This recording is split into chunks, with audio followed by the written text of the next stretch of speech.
to give a speech in our regional language, Telugu. ముఖ్య అతిథులకు ఉపాధ్యాయులకు మరియు నా ప్రియమైన మిత్రులకు నా శుభోదయం మరియు గణతంత్ర దినోత్సవం శుభాకాంక్షలు. మనం ప్రతి సంవత్సరం జరుపుకునే జాతీయ పండుగలలో గణతంత్ర దినోత్సవం ఒకటి. ఈ రోజు మన దేశానికి ఎంతో ప్రాముఖ్యత కలిగిన రోజు. ఈ రోజు మనం 77వ గణతంత్ర దినోత్సవాన్ని జరుపుకుంటున్నాము. మనం ప్రతి సంవత్సరం గణతంత్ర దినోత్సవాన్ని జరుపుకోవడానికి ప్రధాన కారణం 1947 ఆగస్టు 15న మన భారతదేశానికి స్వాతంత్ర్యం లభించినప్పటికీ మనకంటూ సొంత రాజ్యాంగం లేదు. బ్రిటిష్ వారిని మన దేశం నుండి వెళ్ళగొట్టిన తర్వాత మన దేశాన్ని మనమే పరిపాలించుకోవడానికి సొంత రాజ్యాంగాన్ని తయారు చేయాల్సి వచ్చింది. భారత రాజ్యాంగాన్ని రూపొందించడానికి డాక్టర్ బిఆర్ అంబేద్కర్ ముసాయిదీ కమిటీ ఏర్పాటు చేశారు. భారత రాజ్యాంగం రూపొందించడంలో 2 సంవత్సరాలు 11 నెలలు మరియు 18 రోజుల సమయం పట్టింది. రాజ్యాంగ రచన సభ ఎంతో శ్రమతో ఆలోచనతో మన భారత రాజ్యాంగాన్ని రూపొందించింది. ఇది ప్రపంచంలోనే అత్యంత లిఖిత రచనగా గుర్తింపు పొందింది. 1947 ఆగస్టు 15న మన భారతదేశానికి స్వాతంత్ర్యం లభించినప్పటికీ మనకంటూ సంపూర్ణ స్వేచ్ఛ, సమాన హక్కులు, అర్హతలు లభించింది మాత్రం 1950 జనవరి 26ని. ఈ రోజునే మనం గణతంత్ర దినోత్సవంగా జరుపుకుంటున్నాము. గణతంత్ర దినోత్సవం దేశవ్యాప్తంగా ప్రభుత్వం, ప్రజలు ఎంతో ఘనంగా జరుపుకుంటారు. గణతంత్ర దినోత్సవం నాడు మన దేశ రాజధాని అయిన న్యూఢిల్లీలో జెండా ఎగరవేసి ప్రసంగిస్తారు.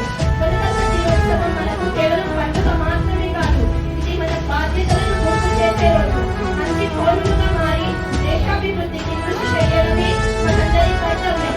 నేటికి సమాజంలో పేదరిక సమస్యలు, మహిళల భద్రతలు వంటి సమస్యలు, రైతు ఆత్మహత్యలు వంటి ఎన్నో సమస్యలు ఉన్నాయి. వీటిని అధిగమించడానికి మనమంతా కలిసి పోరాడాలి. మన దేశం విభిన్న భాషలు, సంస్కృతులు, మతాలతో కూడిన దేశం. అయినా మనమందరం ఒక్కటే, భారతీయులం. ఐకమత్యంలోనే బలం అనే భావనతో కలిసి సాగితే మన దేశం మరింత గొప్ప దేశంగా గుర్తింపు పొందుతుంది. చివరిగా మన దేశ రాజ్యాంగాన్ని గౌరవిస్తూ, మన దేశాన్ని ప్రేమిస్తూ దేశాభివృద్ధికి కృషి చేద్దామని ప్రతిజ్ఞ చేద్దాం. నాకు ఈ అవకాశాన్ని ఇచ్చినందుకు పెద్దలందరికీ నా కృతజ్ఞతలు. జై హింద్, జై భారత్. और बंधुत्व जैसे अमूल्य अधिकार है। यह संविधान हमें न केवल अधिकार देता है बल्कि हमारे कर्तव्यों का भी बोध कराता है।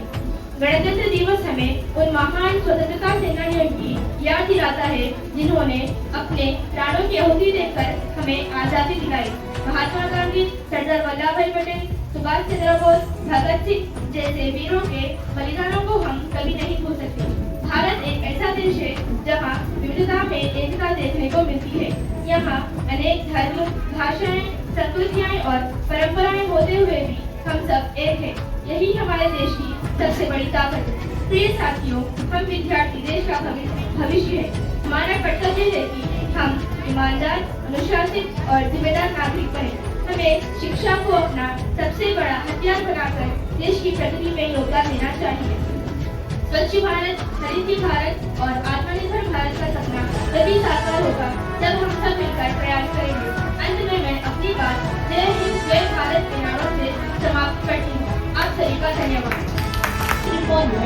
In Indian history, he was popularly known as the father of the Indian Constitution justice from very young age. He raised his voice against untouchability, caste discrimination, and social injustice, and encouraged people to stand up for their rights and self-respect. He served as India's first law minister after independence. He worked for women's rights, labor rights, and social justice. He strongly supported women's equality and emphasized the importance of social justice in building a modern nation. From struggle to dignity, knowledge is power. Ambedkar showed the way. Thank you, Jai Hind.